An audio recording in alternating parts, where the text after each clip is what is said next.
Imagine I took everything away from you. Your clients, your reviews, your reputation, everything. Then I drop you into a random city where nobody knows you exist. No one knows you, no one recommends you, no one trusts you. How long would it take before people started saying, bro, you gotta go to this barber? Because that's actually the question. Not how do I become a better barber, but how do I become the barber that everyone knows? See, I think a lot of barbers are chasing the wrong thing. They think if they just perfect one more haircut, one cleaner fade, one sharper lineup, everything else will magically fall into place. But look around your own city. There's probably one barber who's absolutely insane. Perfect cuts, perfect blends. Probably one of the most talented people you've ever seen. And he's got caps in his calendar. He's not fully booked out. Then there's another barber whose cuts honestly are kinda mid. They aren't even the best. But he's booked 3 weeks out. People wait for appointment. People recommend him without even being asked. He's opening up another location. So what happened? Did people suddenly stop caring about high quality haircuts? No, they started caring about certainty. Because clients don't buy the best haircut. They buy the barber who they believe is the best. And those are two completely different things, and that's what this video is about. Becoming the barber that everyone thinks of first. Because once that happens, everything changes. Most barbers are invisible. Here's the thing that nobody really talks about, alright? Your biggest competition isn't another barber. It's being forgotten. Think about the last time you needed a plumber or an electrician or somewhere to eat. Did you drive around town hoping to find one randomly? Of course not. You open up Google, you typed in plumber near me, electrician near me, the best restaurant near me. You searched, you looked at a few photos, or you looked at the reviews, and then you picked the best one. And people do the exact same thing with barbers. The decision starts long before someone walks into your shop. It starts the second that they search. So let me ask you something. If I search barber near me, would I find you? That's the question. Or would I find the shop down the street with 400 reviews, fresh photos, a high converting website, online booking, any social media that's actually active? If I don't even say your name, I won't become your client. And this is where most barbers lose without realizing that they are even playing. They think marketing starts on Instagram. No, marketing starts on Google. That's the foundation. Google is your new storefront. Imagine opening the cleanest barbershop in your city, then putting it in the middle of a forest. Nobody knows it's there, bro. That's exactly what happens when your digital presence just absolutely sucks ass. And first impressions happen before you say hello. Here's something I realized a long time ago. People decide whether they trust you before you even touch their hair. Think about it. A new client searches for a barber. They click your profile. Now they're judging everything. How many reviews do you have? Is your site professional? Do the photos look clean? Is your website modern? Can they book online? They haven't even met you yet and they're already thinking about whether you're worth their time. And they're already making a decision before that. So honestly, can you blame them? Imagine you're buying a phone.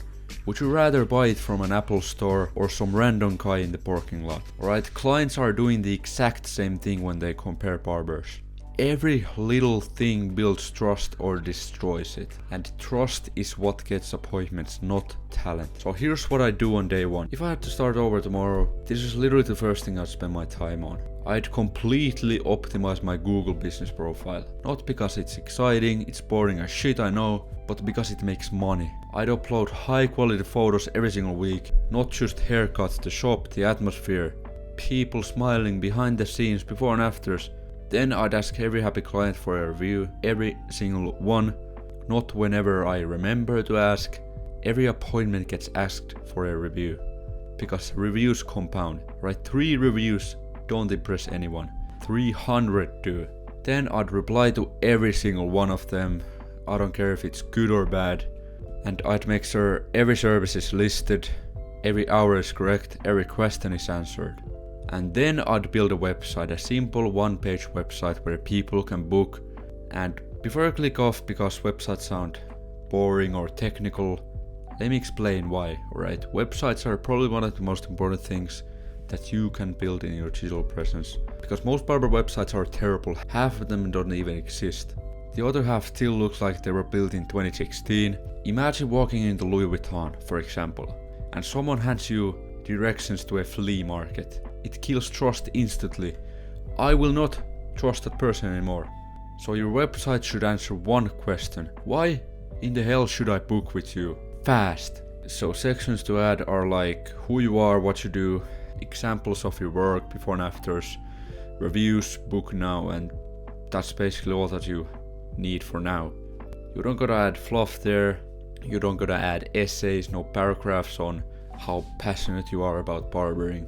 Nobody cares, they care whether they're gonna leave looking better than when they walked in. The biggest mistake I see barbers make online. Barber spends an hour creating a fire haircut, takes one picture, posts it, and the caption says fresh fade with an emoji. Then disappears for 2 weeks. Like, that's not content. That's like evidence that you were at work today, that you made one fire haircut and just moved on with your day. Like, content should actually help people. Teach them something, tell a story, explain how to make a hairstyle last longer, talk about common mistakes, show what products you use, react to bad haircuts, film consultations, film client transformation, film funny scenes, film like behind the scenes content, show your personality, because here's what happens. The barber who educates becomes the expert, becomes the person that you can trust.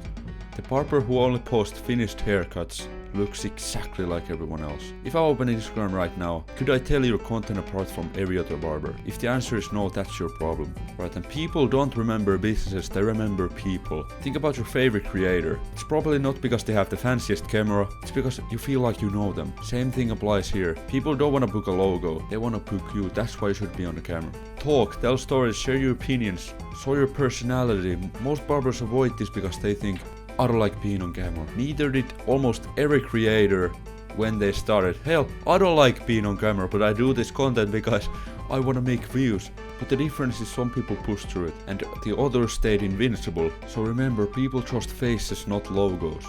And I want to touch back on this because I personally hate being on camera, but I do this so that people can trust me in order for me to help them. I'm gonna be completely honest, I don't do this videos because I want to. I do this so I get a lot of attention, and from that attention, small percent of people convert into buying barbershop.com. Right? That's my honest angle with this YouTube channel. I provide a lot of value so that people trust me and just book my solution. Here's something that changed how I look at businesses. Right, imagine 2 coffee shops. The first one makes slightly better coffee. The second one makes good coffee. But the staff know your name, they know your default order. The place smells amazing, the music is amazing. It's clean, it's beautiful. The branding is beautiful, and people post their experience on Instagram. So which coffee shop became famous? Usually not the one with the best coffee, but the one with the better experience. And barbering works exactly the same way. Yes, the haircut matters, but everything around the haircut matters too. The greeting, the conversation, the music, the lighting, the smell, the booking process, the follow-up, the goodbye, everything. Every single interaction either increases the chances they'll come back or decreases it. The best barbers don't just create great haircuts. They create memorable experience, that's why people record them, that's why they post them in their stories. Not because someone asks who gives the cleanest fade, but because they say you gotta try this place. That's a completely different level, and most barbers just can't seem to reach it. And that's where most people stop thinking. They think, if I can just get enough new clients, everything will work out. But here's the truth. The easiest client you'll ever get is the one who already sat in your chair. You don't need new clients, you just need to rebook the existing clients. Yet most barbers spend almost all of their time chasing strangers, while completely forgetting the people who already trusted them once. That's where the real money is. Because if you can turn one client who comes back every 3 weeks and brings 2 friends over the next year, you don't need hundreds of new clients. You need a system. The average barber starts over like every Monday. Think about how barbers run their businesses. Monday comes around, then hope the week fills it up. Maybe they post on Instagram, maybe they throw something on their story, maybe they get lucky with a walk-in. Then they repeat the same thing every week. They're starting from zero every single week, and that's exhausting. Now compare that to a barber who has systems. A client books instant confirmation. The day before their appointment they get a reminder. 2 hours before the haircut another reminder. After the haircut they get a thank you message. The next day they're asked to leave a review. 3 weeks later they get a reminder to rebook. And if they don't book they get another follow-up. And if it's their birthday they hear from the shop and give some kind of free gift. If they've been gone for 2 months they're invited back with a special offer. See the difference? One barber hopes people come back, the other one makes sure that they do. And that's why systems beat motivation every single time. And the biggest leak on almost every barbershop. Imagine you own a bucket. Every new client is a cup of water. You keep pouring more and more water into it. For example, Facebook ads, Instagram, Google, TikTok, referrals. But you're constantly trying to get more water. And nobody notices there's a massive hole in the bottom of the bucket. Clients disappear, nobody follows up, nobody asks for another booking, nobody checks in, nobody reminds them it's time for another haircut. So instead of fixing that hole, you just keep pouring harder, more money on Facebook ads, less really locking on Google this quarter. That's exactly what most barbers do. They obsess in getting new clients when they'd make way more money by keeping the ones they already have. I know retention is boring until you realize that one barber makes 4k a month and another makes 12k a month from the same number of new clients. Reviews are your sales team. Here's something I don't think enough people really appreciate. Every 5-star reviews is someone selling your business for free. Think about your own habits. When you're choosing a restaurant, a hotel, a mechanic, what do you check? You obviously check the reviews. Everyone does. So why do many barbers leave reviews up to chance? A client leaves happy, walks out the door, and that's it. The opportunity is gone. Instead, you should have a process. Every satisfied client gets asked every single time. Not like awkwardly, not randomly. Systematically every single time, because one review doesn't change your business. 200 do. And reviews just don't convince people. They help Google trust you too. More trust means better rankings. Better rankings mean more people find you. More people finding you means more bookings means more money. It's a flywheel, and once it starts spinning, it gets easier every single month. And word of mouth isn't luck. People love saying, I grow through word of mouth. Cool, but can you tell me exactly how? If I asked you how many referrals did you bring last month, could you answer that question? What percentage of clients bring a friend?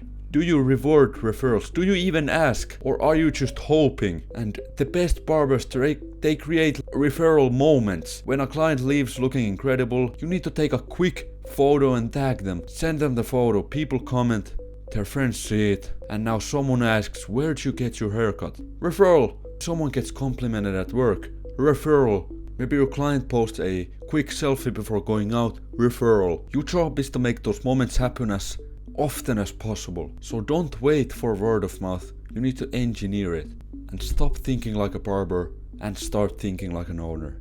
This is probably the biggest shift that you should ever make. If you only think like a barber, you ask, how do I cut better? If you think like a business owner, you ask, how do I build something that grows whether I'm cutting or not? Those are completely different questions, completely different realities. Owners build systems, measure numbers, improve processes. Owners don't rely on a memory. They rely on checklists, automations, calendars, follow-up sequences, software to do the hard things for them. Because the less time you spend remembering things, the more time you can actually start thinking like a barber. The more time you spend doing what actually makes you money. So now you've built something that people can find, something they trust, something that keeps clients coming back. But there's one final piece to the puzzle. Becoming the best barber in your city doesn't happen when people know your name. It happens when your name is the first one that comes up in every conversation. That's what we're talking about next. So you don't need to be the best barber. You need to become the obvious choice. There's a difference. Think about Nike. Do they make the absolute best shoes on earth? Some people would say yes, a lot of people would say no. Doesn't matter. When you think of sportswear, you think about Nike. Think about Apple. Do they make the best phone?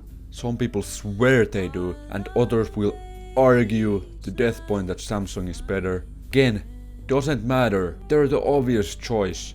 And that's where you want your shop to be. When someone in your city says, I need a haircut, someone else immediately replies, go here.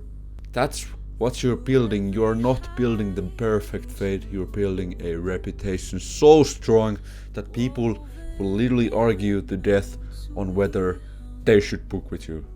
And it's not built by accident. People love saying word of mouth is everything. I agree, but here's what they leave out. Word of mouth is the result, not the strategy. Let's say someone walks out of your shop. What happens next? Nothing? Or do they leave feeling like they have to tell someone? That's a huge difference. Think about the businesses people can't stop talking about. It's rarely because they simply delivered what was expected. It's because they exceeded expectations. Maybe the service was ridiculously good. Maybe they remembered the name. Maybe they got a free drink. Maybe the booking process was unbelievably easy. Maybe they posted an incredible transformation like hundreds of likes. Those moments spread out and the averageness doesn't.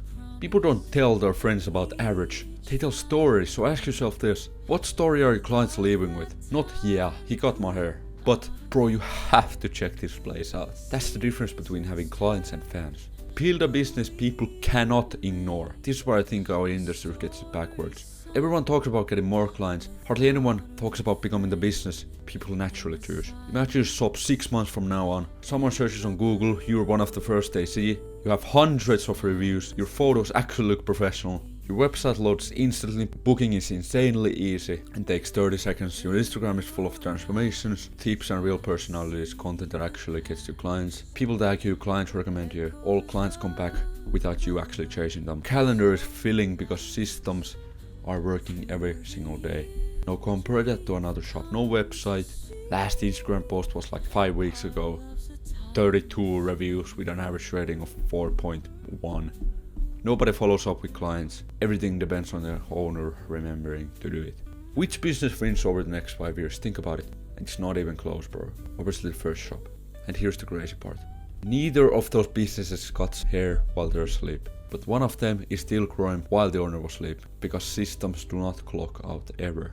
Systems are the most future-proof thing in the world. You build it once, it runs forever. So this is what I focus on for the next year. If I genuinely wanted to become the go-to barber in my city, I wouldn't obsess over buying another pair of clippers. I'd obsess over becoming impossible to ignore. Every week I'd ask myself, how many new reviews did we get? How many clients came back? How many referrals did we earn? How many people found us through Google? How many people booked online? How many pieces of content did we post? Because those numbers tell whether your business is growing or not. Not how many likes your latest reel got. Not whether or not the barber complimented your fade. So at the start of this video I asked you a question. What would happen if I dropped you into a city where nobody knows your name? No clients, no reputation, no followers, nothing. And hopefully your answer is different. Because you wouldn't start by trying to get the cleanest fade in town. You'd make sure people could find you. You'd give them a reason to trust you. And you'd create an experience worth talking about. You'd build systems that bring people back, and little by little your name would start to spread. And not because you got lucky, not because one video went viral, but because you built a business that deserved to grow. The best barber in your city isn't someone who wakes up one morning and suddenly earns that title. It's consistency. It's someone who makes hundreds of small decisions every single week that everyone else is too lazy to make. That's the real advantage. It's not talent, it's consistency, like I said. If you can do that for a year, you won't have to tell other people that you're the best barber in your city, because they will do it for you. So if you don't want to build all of those systems yourself, go to the first link in the description and I will do it for you.